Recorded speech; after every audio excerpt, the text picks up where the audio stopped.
فرشتے ہمیں سپورٹ کر رہے ہوتے ہیں. جب وہ سن لیتے ہیں ہماری اس بات کو کہ یہ عمل کرنا چاہتی ہیں تو وہ اس راستے کی رکاوٹ کو دور کرتے ہیں جس کی وجہ سے ہم نہیں کر پا رہے. فرشتوں کا کام ہی, ان کا دوسرا نام کیا ہے؟ ملائکہ. ملک کا مطلب کیا ہوتا ہے؟ Power, energy. تو فرشتے انرجی ان کے اندر ہوتی ہے, وہ انرجی سے بڑے ہوتے ہیں. تو وہ ان کا کام کیا ہے؟ مشکل ہٹانا. ثابت کرو. امام علی کی نور سے کیا بنا ہے؟ میں نے روایت اتنی دفعہ پڑھ چکی ہوں مجھے. امام علی کا ٹائٹل کیا ہے؟ مشکل کشا کے مطلب کھول دینا, ہٹا دینا, ختم کر دینا. تو جو مشکل کشا کے نور سے بنے ان کا کام ہی یہ ہے کہ وہ مشکلوں کو دور کرے. شریعت پر جو ہم عمل نہیں کرتے کسی مشکل کی وجہ سے نہیں کر پاتے نا, چاہے وہ قلب میں ہو چاہے وہ باہر ہو, رائٹ.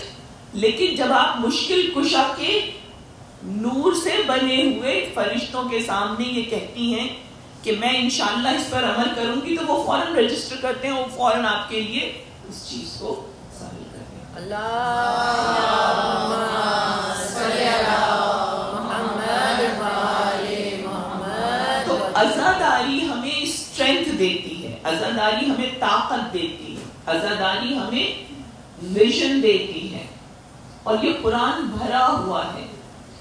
سب سے بڑھ کر عزاداری ہمیں حق پہ ثابت قدمی کے ساتھ کھڑے ہونے کی طاقت دیتی ہے. عزاداری ہمیں اس سب سے نچلے لوور لیول پر لے جاتی ہے جہاد کے, کہ جہاں پر ہم غلط کو غلط کہتے ہیں, یہ سب سے لوور لیول میں نے کہا ہے. مجھے یہ لگتا ہے سب سے لوور لیول ہے. مجھے لگتا ہے تلوار کے میدان میں کودنا زیادہ مشکل ہے, لیکن سرکار نے کچھ اور بتایا. آپ نے کہا یہ جہاد اکبر ہے. یہ جو فرقان اندر آتا ہے نا, اور آپ حق کو حق اور غلط کو غلط کہتی ہیں, یہ سب سے بڑا جہاد ہے. یہ جہاد اکبر ہے جہاں انسان اپنے نفس کو تابع کرتا ہے, اپنے نفس کو اوبیڈینس سکھاتا ہے.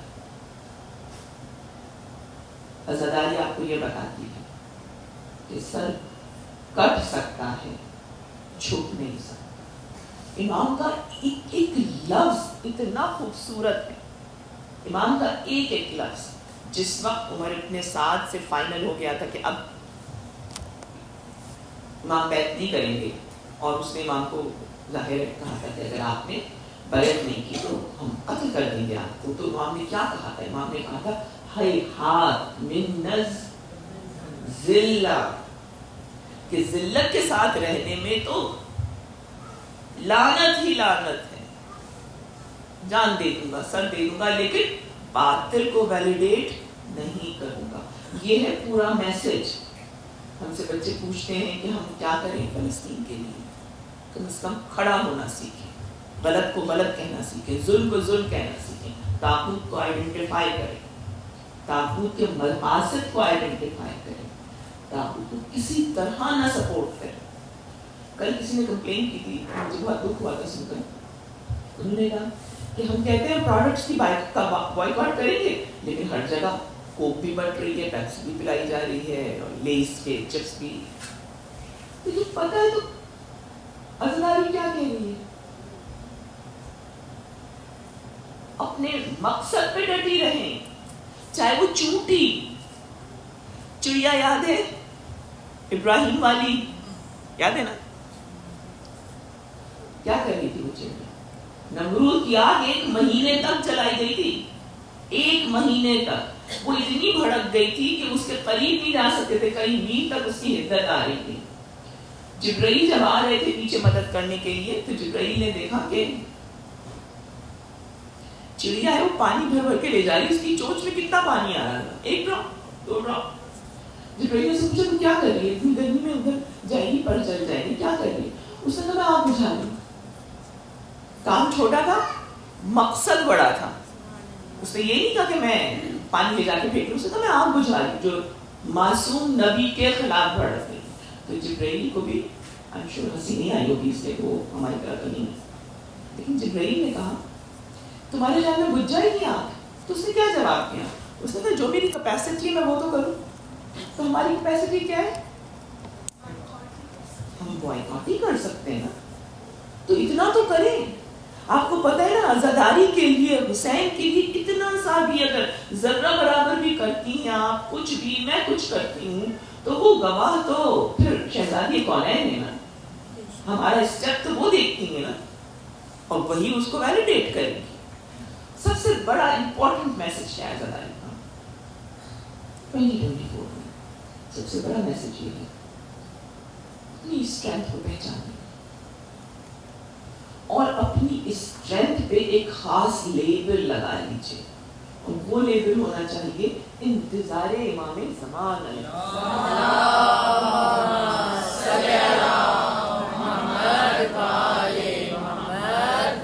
جتنی مائنڈ فل عزاداری ہوگی, جتنا قرآن سے کنیکٹ ہوں گی اور قرآن میں حسین کو دیکھیں گی, قرآن میں عاشور کو دیکھیں گی, اتنا ہی آپ کو امام زمانہ کے انتظار کے لیے پرو ایکٹیولی عمل کرنا ہوگا. آپ امام حسین کو امام زمانہ سے الگ نہیں کر سکتے. یہ دونوں ایک ہی کوئن کے دو رخ ہیں. کربلا ایک نہیں 3 دفعہ ہوئی, 2 دفعہ ہو چکی, 1 دفعہ ہونی ہے. پہلی دفعہ کربلا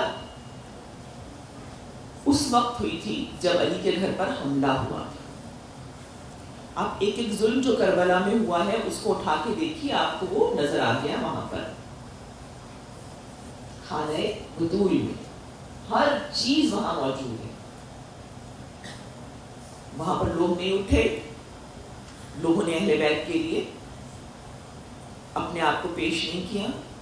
تو وہ واقعہ بڑھتے بڑھتے 61 ہجرہ میں, یعنی کہ ایگزیکٹلی 50 سال بعد کیا ہو گیا, کربلا ہو گیا. کربلا میں بھی لوگ نہیں اٹھے تھے, بہت کم 30 لاکھ منیمم سامنے تھے, 72 ادھر تھے. تو کیا ریشو بنے گا؟ چلیے ہم 72 بجائے 135 کر دیتے ہیں, کیونکہ شہداء کی فہرست سے ایک ترتیب آتی ہے کہ 135 لوگ تھے. یہ 135 جو ہے یہ صرف امام کے ساتھیوں کی تعداد میں, اہل بیت الگ ہے. تو چلیے ہم اس کو 150 کر لیتے ہیں, ٹھیک ہے نا. تو 150 اور 30,000 کا کوئی موازنہ ہے نہیں ہے نا. تو اس کا مطلب ہے لوگ نہیں اٹھے. لوگ کیسے تھے؟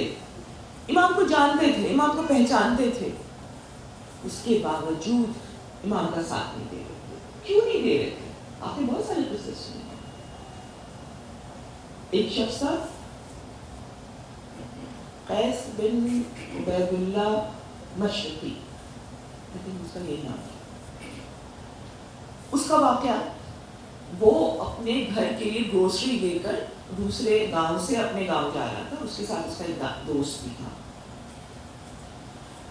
اس کو پتہ چلا امام یہاں ٹھہرے ہیں. وہ آیا, امام کو سلام کیا کربلا میں, اور بیٹھ گیا امام کی خدمت میں. امام نے پوچھا کس لیے آئے ہو؟ اس نے کہا مولا آپ کی بلیسنگز لینے کے لیے, کیا ہمارے یہاں تو دعا خیر کری. امام نے دعا کی اس کے. اچھا اس کیریکٹر میں اپنے کو دیکھیے گا, یہ کہانی نہیں ہے, اٹ ہیڈ ہیپن. امام نے کہا دعائے خیر کی. اس کے بعد امام نے اس کو دعوت دی. امام نے کہا کہ یہ سچویشن ہے, میں حق کی خاطر کھڑا ہوں, میں نے بیعت سے یزید کی انکار کیا, تم میرا ساتھ دو. دونوں نے کیا جواب دیا؟ ایک نے کہا کہ میں قرضدار ہوں, مقروض ہوں, اور میرے چھوٹے چھوٹے بچے ہیں, تو میں اس حالت میں مرنا نہیں چاہتا. امام نے کہا ٹھیک ہے. دوسرے نے کہا کہ میرے پاس سودا سلف ہے. سوری, میں 2 قصے مکس اپ کر گئی. اس میں مشرقی نے کہا کہ میں آپ کا ساتھ دوں گا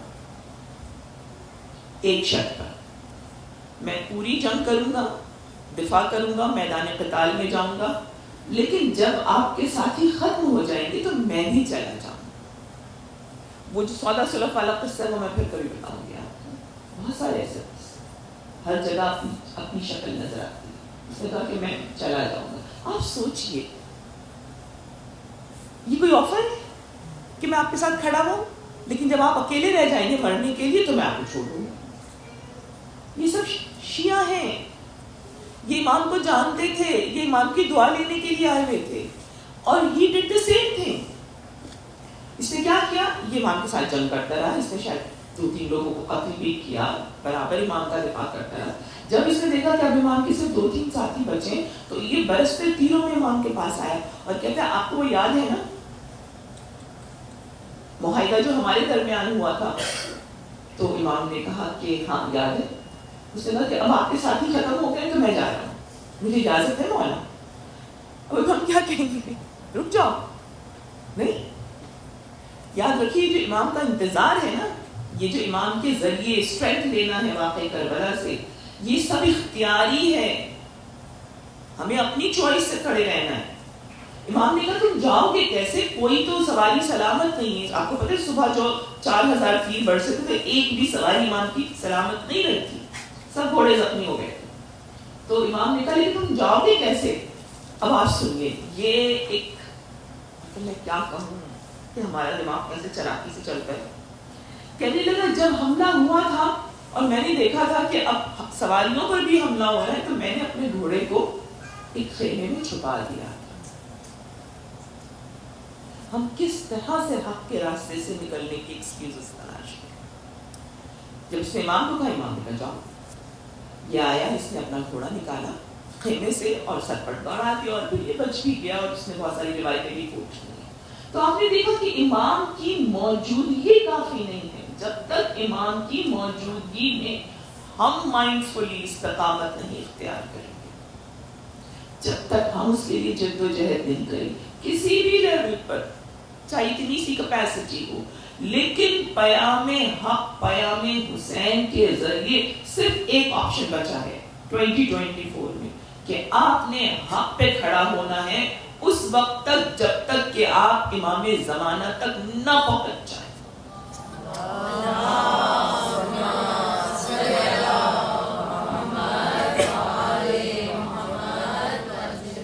دوبارہ اور درود پڑھ لیں.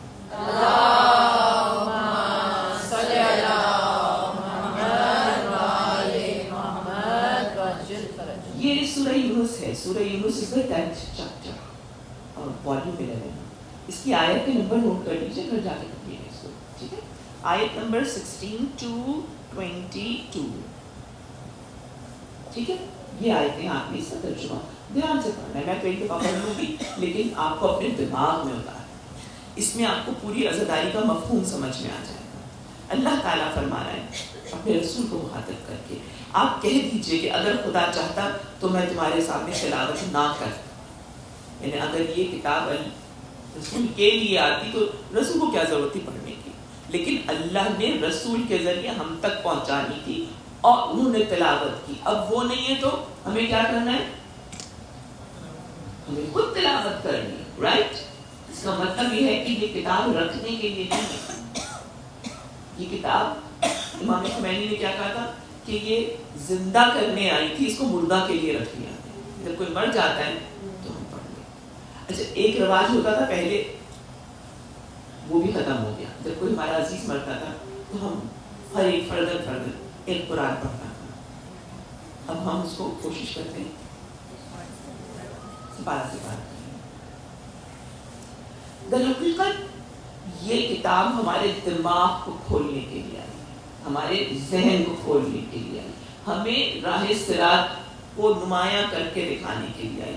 ہمیں راہ صراط سے جب ہم گرنے لگتے ہیں نا, ادھر ادھر ہونے لگتے ہیں, ڈیویٹ ہونے لگتے ہیں, تو پھر اس کی آیتیں ہمیں پش کرتی ہیں. یاد رکھیے قرآن مجسم ہو کے روز قیامت اللہ کی بارگاہ میں کھڑا ہوگا. ہر ہر ہر سورہ ایک حسین صورت میں وہاں ہوگی, اور جو اس کو اتنے شوق سے پڑھتا ہے اتنے ہی درجے اس کو بلند کرے گی. آپ کو یہ بھی پتہ ہے کہ جتنی آیتیں یاد ہیں اور ان پر عمل ہو رہا ہے, قبر میں اتنے ہی درجے بلند ہوتے جائیں گے. جب قبر میں جنت عدن کی طرف لے کے جایا جائے گا تو یہی کہا جائے گا پڑھتے جاؤ چڑھتے جاؤ. تو یہ آیتیں بہت طاقت رکھتی ہیں اپنے اندر. ایک ایک آیت کی تلاوت جب آپ کھڑے ہو کر قرآن پڑھتی ہیں نماز میں, اب چاہے وہ آپ بسم اللہ پڑھیں یا پوری حمد پڑھیں یا قل اللہ, ہر حرف کے عوض 100 فرشتے خلق ہوتے ہیں. ہر حرف. صرف بسم اللہ الرحمن الرحیم میں کتنے حروف ہیں؟ 19, رائٹ. تو اب کتنے 1900 فرشتے تو صرف بسم اللہ میں خلق ہو گئے. سمجھ رہی ہیں آپ؟ یہ فرشتے کیا کر رہے ہوتے ہیں؟ یہ آپ کی اسٹرینتھ بن رہے ہوتے ہیں, یہ آپ کی طاقت بن رہے ہوتے ہیں. ان سے مدد لیجیے, ان سے اپنے اندر قوت پیدا کیجیے. یہ قرآن اس لیے آیا ہے, اور اس قرآن کے اندر سے ہمیں میسج نکالنا. وہ میسج نہیں جو میرا دل چاہتا ہے, یہ حرام ہے. وہ میسج جو معصوم نے اس کا ایکسپلین کیا ہے. یہاں پر اللہ تعالیٰ کہہ رہا ہے, اے حبیب آپ کہہ دیجئے کہ اگر خدا چاہتا تو میں تمہارے سامنے تلاوت نہ کرتا اور تمہیں اس کی اطلاع بھی نہ کرتا. آخر میں اس سے پہلے بھی تمہارے درمیان, آخر میں اس سے پہلے بھی تمہارے درمیان ایک مدت تک رہ چکا ہوں. کیا تمہارے پاس اتنی عقل بھی نہیں ہے؟ اس کے بہت سارے معنی ہیں, میں صرف ایک چیز بتانا چاہتی ہوں اس میں سے. اس آیت کا مطلب یہ ہے کہ غیبت دو طرح کی ہوتی ہے.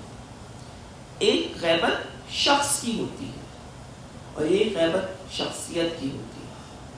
شخص کی غیبت وہ ہمارے درمیان ہے ہی نہیں کوئی شخص, ٹھیک ہے نا, تو یہ وہ ہے ہی نہیں, تو وہ غائب میں ہے, غیب میں. شخصیت کی غیبت کیا ہوتی ہے؟ اس آیت کے وہ ہوتا ہے موجود, لیکن شخصیت کا وہ رخ نظر نہیں آ رہا ہوتا. جیسے رسول اللہ کہہ رہے ہیں نا کہ میں تمہارے درمیان ایک مدت سے تھا, لیکن غیبت میں تھی میری نبوت, تمہارے سامنے نہیں ایکسپوز ہوئی تھی جب تک کہ اللہ نے قرآن کی آیتیں نہیں بھیجی اور میں نے اس کی تلاوت نہیں کی. تو امام زمانہ ہمارے درمیان ہیں.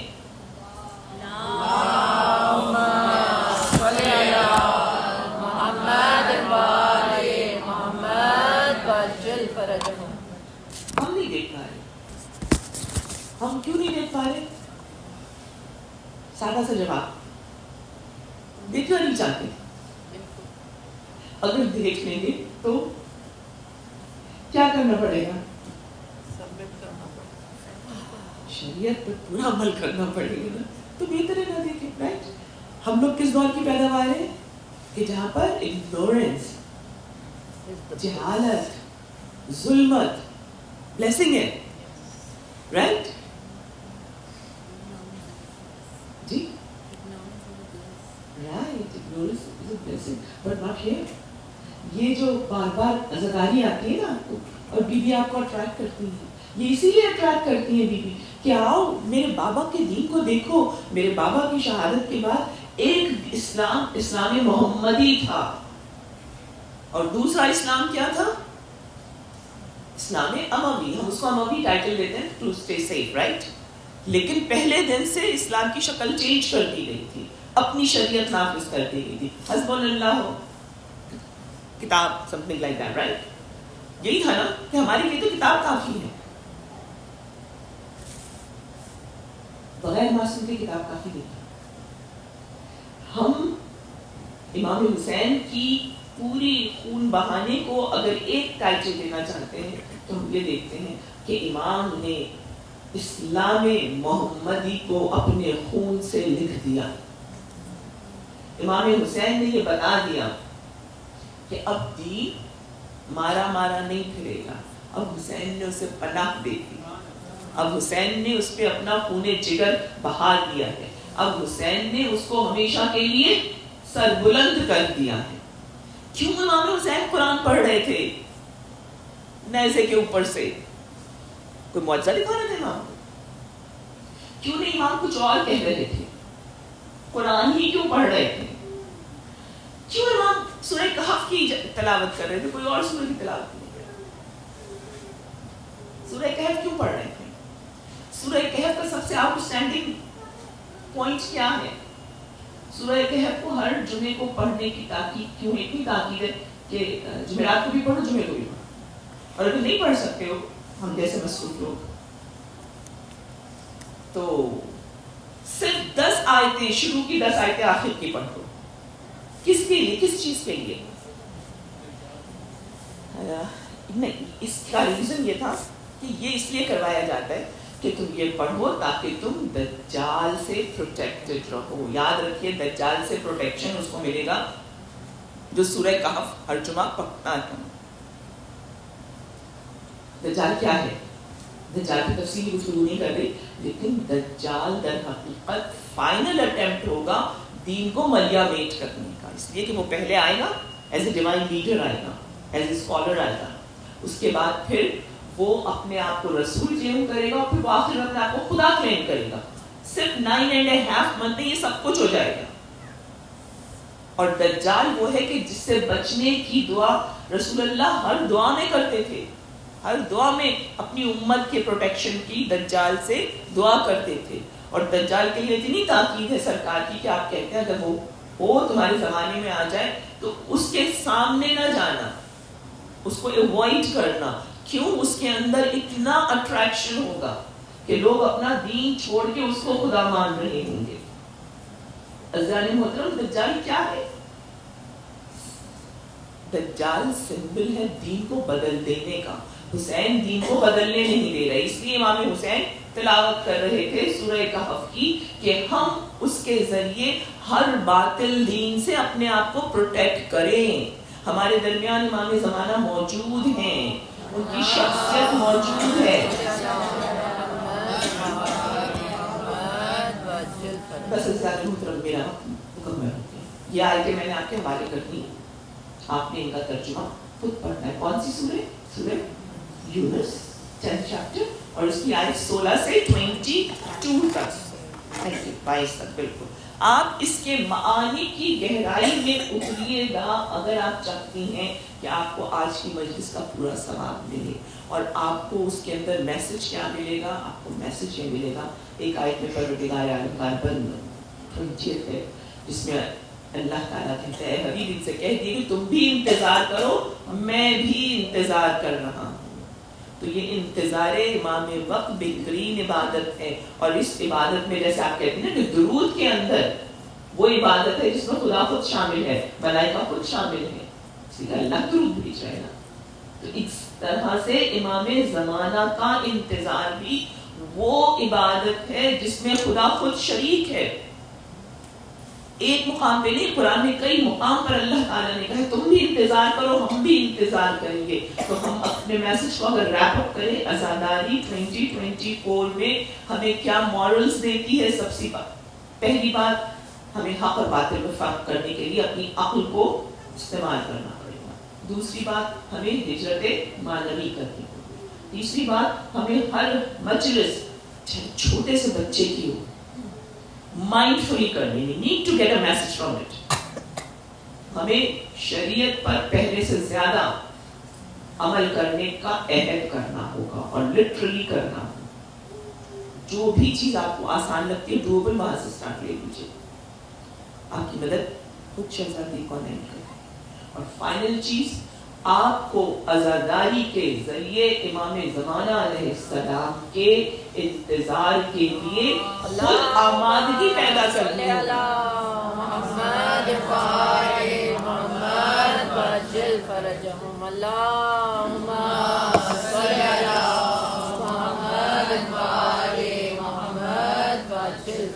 وہ خود آمادگی جو کہ ہم کیا لفظ دیں اس کو, we need to become passionate.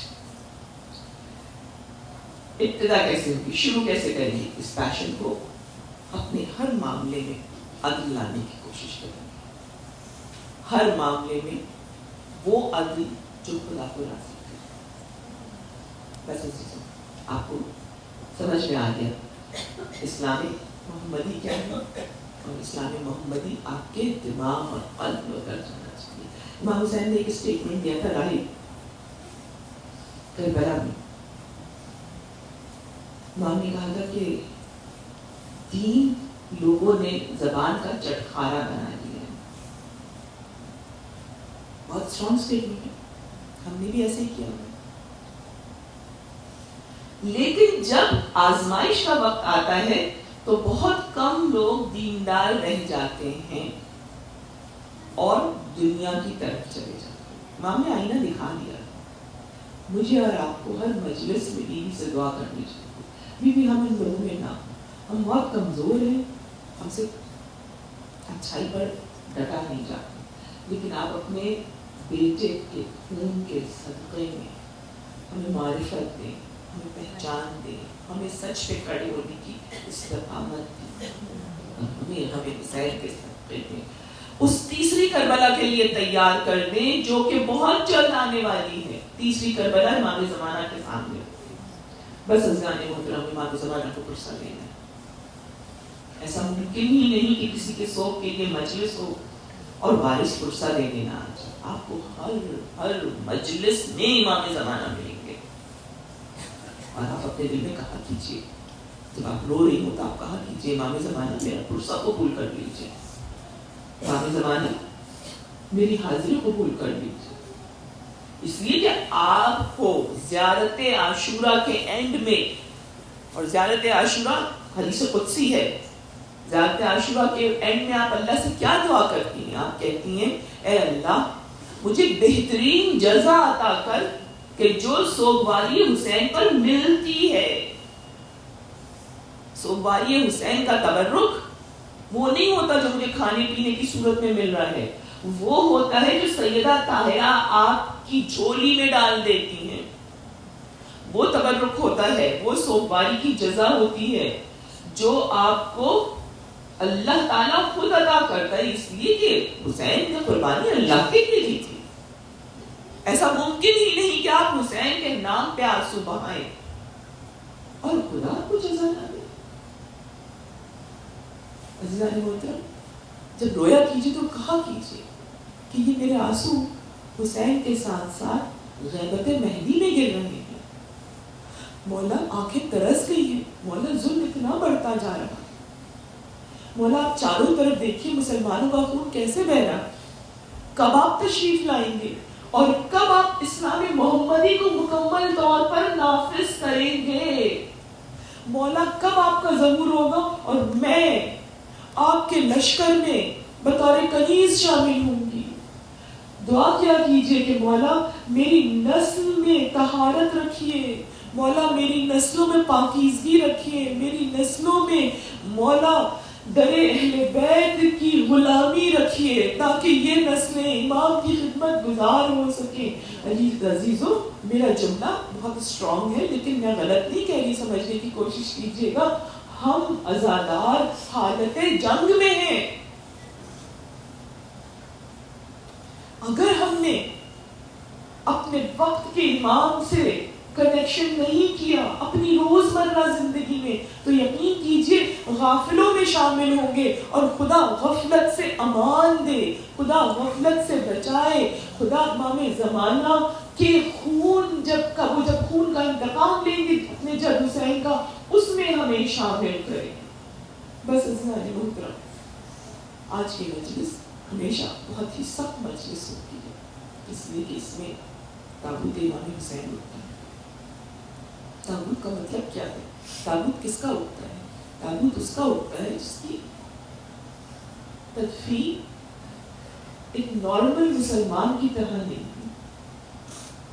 ایک عام مسلمان کے لیے بھی اتنے رائٹس ہیں اس کے کہ اگر وہ مسافر ہے کوئی شہر میں اس کو نہیں پہچانتا اور اس جگہ اس کی موت ہو جائے تو جتنے مسلمان وہاں ہیں ان کے اوپر واجب ہو جاتا ہے کہ وہ اپنے کام دنیا کے چھوڑ دیں اور پہلے اس کی تدفین کریں. کوئی ایک شخص بھی جو ذمہ داری لے لے تو پھر وہ لوگ بری ذمہ ہو جاتے. یہ عام مسلمان تھے امام حسین, جن کے لیے رسول نے کیا کہا تھا؟ ان کا گوشت میرا گوشت, ان کا خون میرا خون, ان کو جس نے اذیت دی اس نے مجھے اذیت دی. وہاں کربلا میں لاشِ حسین نہیں تھا, وہاں لاشِ رسول تھا. عزیزوں, یہ مسلمان جو نئے نئے نال لگا رہے تھے اپنے گھوڑوں کو اور اس کے بعد حسین کے جسم پہ گھوڑے دوڑا رہے تھے, یہ حسین کے جسم پہ نہیں دوڑا رہے تھے, یہ رسول کے جسم پر دوڑا رہے تھے. کیوں حسین نے علی اکبر سے اذان دلوائی تھی؟ لہجہ رسول حسین کے ساتھ تھا, وہ دکھا رہے تھے. کیوں علی اکبر کو اتنی ضربیں لگائی گئی تھی؟ عزیزوں, اتنی ضربیں علی اکبر کو نہیں لگائی تھی, یہ جسم رسول پہ لگائی گئی تھی. عزیزوں, ایک شہید رسول کی جگہ نمائندگی کر رہا تھا. اسی وجہ سے تو سرکار جب ام سلمہ کو روز عاشور نظر آئے تھے کس عالم میں نظر آئے تھے؟ سر پر امامہ نہیں تھا، آستینیں پلٹی ہوئی تھی، گریبان کھلا ہوا تھا اور بالوں پر خاک کربلا تھی. ام سلمہ نے کہا اے اللہ کے رسول کس عالم میں آپ کو دیکھ رہی ہوں؟ تو رسول نے کیا جواب دیا؟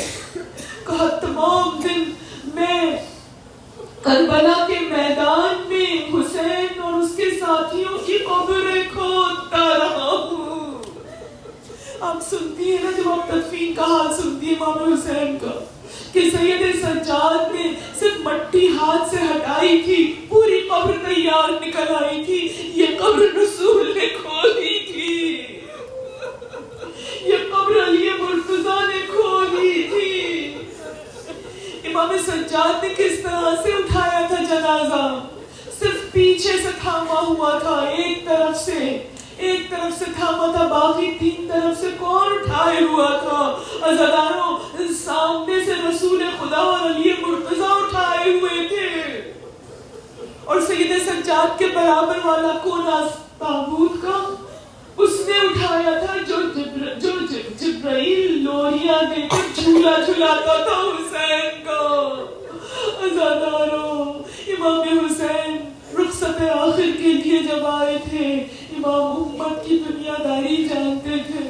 امام نے اپنی زرہ اتار کے بڑا پرانا 50 سال پرانا بوسیدہ کرتا اسی لیے پہنا تھا کہ امت اپنی لالچ میں اس کرتے کو نہ اتار دے. لیکن امت اتنی دنیا کی ماری ہوئی تھی کہ حسین کی زرہ اتار لی، حسین کا خود اتار لیا، حسین کا امامہ چھین لیا، حسین کی کمر پہ جو پٹکا بندھا ہوا تھا وہ نوچ لیا، حتیٰ کہ امام حسین کے بدن پہ جو ایک پھٹا ہوا کرتا تھا اس کو بھی اتار کے لے گئے.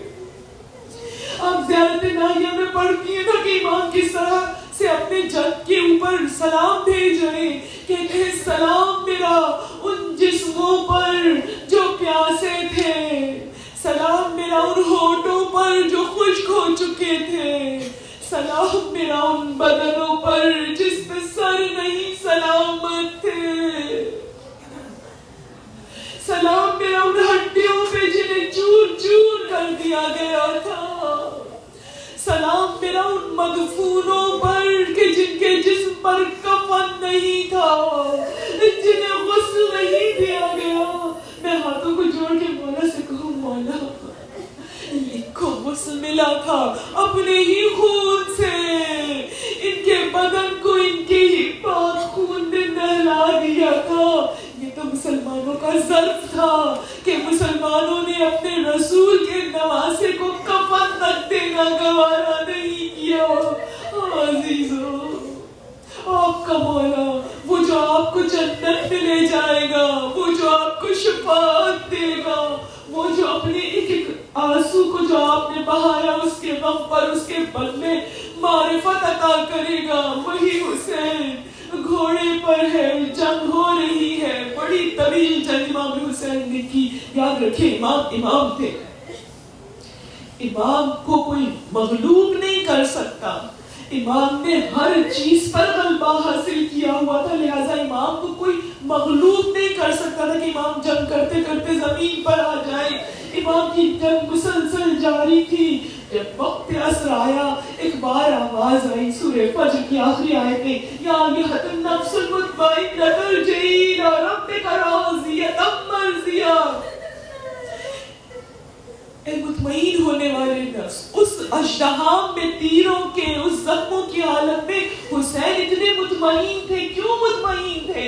اس لیے کہ حسین جو کچھ کر رہے تھے اللہ کے لیے کر رہے تھے. حسین کو کوئی زخم کمزور نہیں کر پا رہا تھا، اس لیے کہ یہ سب کچھ بارگاہ الہی میں حسین کے آخری قطرہ خون تک جنگ جاری تھی. آواز آئی اب اپنی تلوار کو نیام میں رکھ لیں. امام حسین نے تلوار رکھ لی، لیکن امام نیچے تشریف نہیں لائی.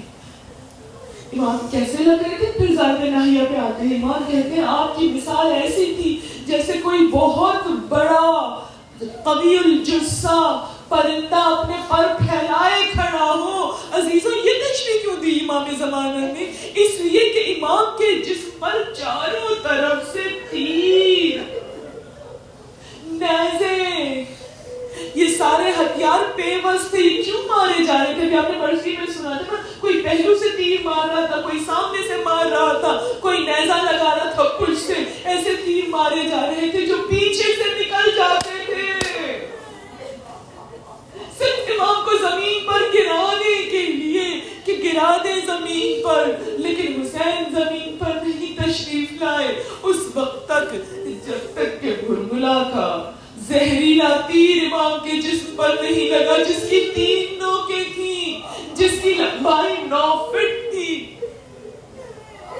روایت بتاتی کہ جب امام کے وہ تیر مارا گیا کہ امام کسی طرح اس کے جھٹکے سے نیچے آ جائے تو ایک تیر کی نوک امام کے نرخرے پہ جا کے لگی، اور جب امام نے دونوں ہاتھوں سے اس تیر کو کھینچا ہے باہر، خون کا فوارہ ابلا اور خون بہنا شروع ہوا.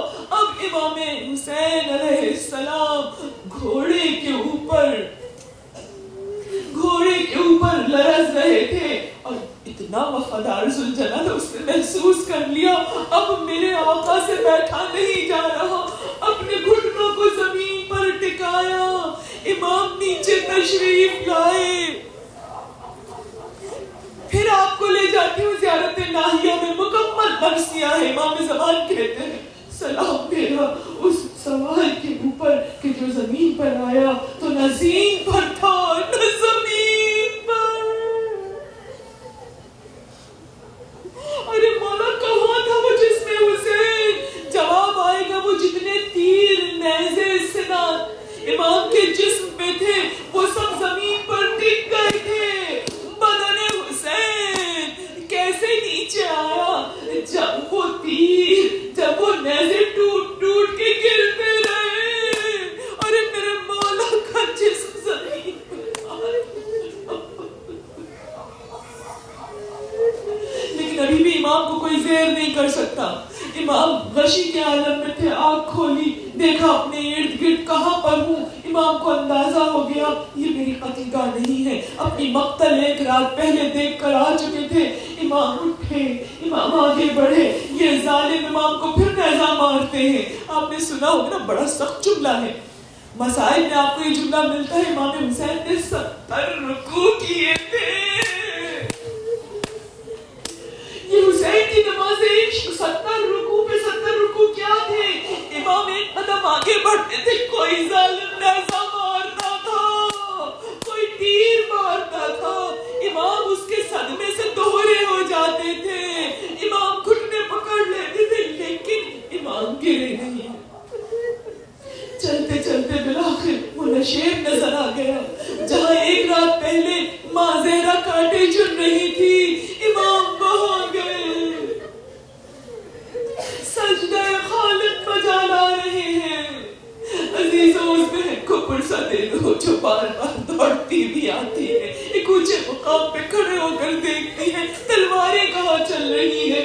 اسے تسلی ہوتی ہے میرا حسین جنگ کر رہا ہے. یہ 18ویں دفعہ آئی تھی بی بی طلہ زینب یہاں پر، لیکن اب کی بار تلواریں چلتی نظر نہیں آئی. ایک ہجوم نظر آیا نیچائی کی طرف. بی بی دوڑتی ہوئی آئی، کہا اے رسول کہ کلمہ پڑھنے والوں مجھے راستہ دو، میں رسول کی نواسی ہوں.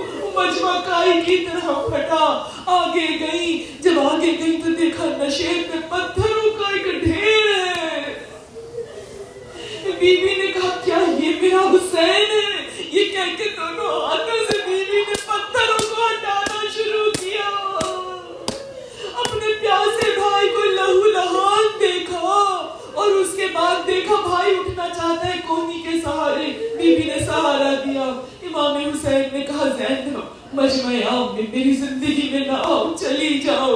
بی بی واپس چلی گئی. عزیزو وہی لمحہ تھا جب وہ ظالم شمر آیا تھا امام کے ساتھ بے ادبی کرنے، اور امام اس سے کیا کہہ رہے ہیں یاد رکھیں، حسین سے بڑا قریب کوئی نہیں ملے گا پوری کائنات میں آپ کو. حسین اپنے قاتل سے یہ کہتے ہیں اے شبر رک جا، میرے زخموں سے خون اتنا بہ چکا ہے میں ان قریب خود ہی مر جاؤں گا، تو اگر میرے مرنے کے بعد میرا سر جدا کرے گا تیرا عذاب کم ہو جائے گا۔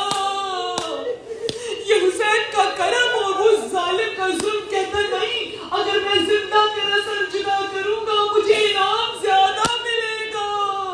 عزیزو تیرا ضربوں میں وہ خشک گلا الگ ہو گیا، ارے میرا حسین، میرا مظلوم، میرا آقا۔